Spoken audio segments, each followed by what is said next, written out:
Present at a Hanging by Ambrose Bierce.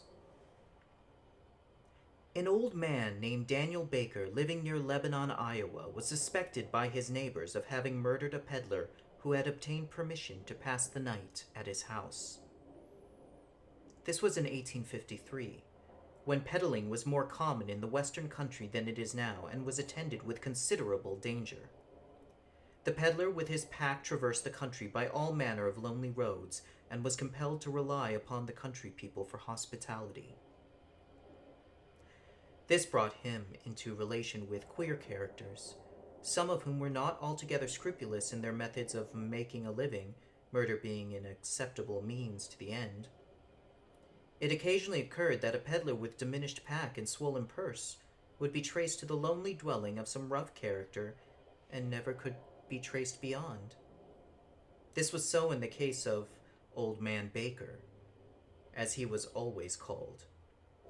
Such names are given in the western settlements only to elderly persons who are not esteemed. To the general disrepute of social unworth is affixed the special reproach of age. A peddler came to his house, and none went away. That is all that anybody knew.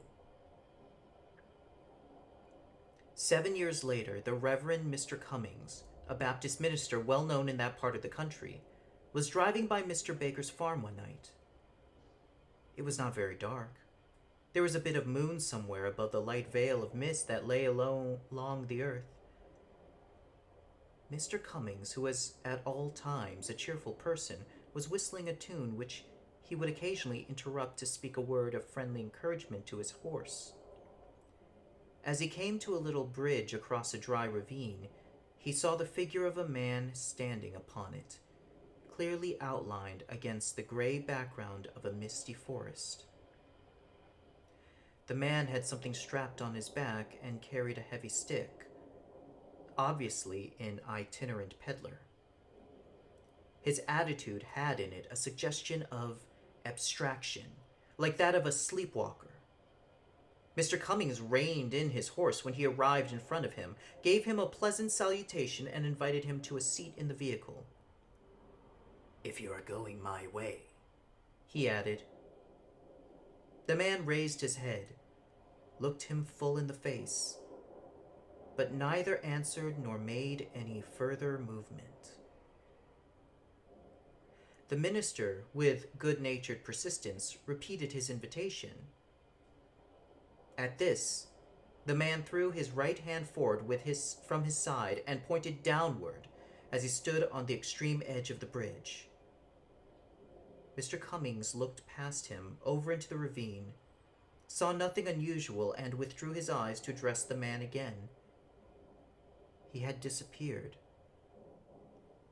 The horse, which all this time had been uncommonly restless, gave at the same moment a snort of terror and started to run away.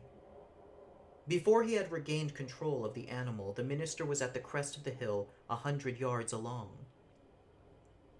He looked back and saw the figure again at the same place and in the same attitude as when he had first observed it.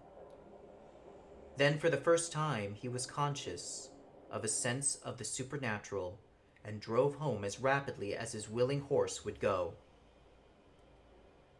On arriving at home, he related his adventure to his family, and early the next morning, accompanied by two neighbors, John White Corwell and Abner Razor, returned to the spot.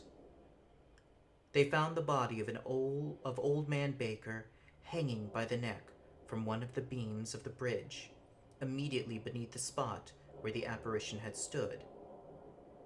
A thick coating of dust, slightly dampened by the mist, covered the floor of the bridge, but the only footprints were those of Mr. Cummings' horse. In taking down the body, the men disturbed the loose, friable earth of the slope below it, disclosing human bones already nearly uncovered by the action of water and frost. They were identified as those of the lost peddler. At the double inquest, the coroner's jury found that Daniel Baker died by his own hand while suffering from temporary insanity, and that Samuel Moritz was murdered by some person or persons, to the jury, unknown. Good night.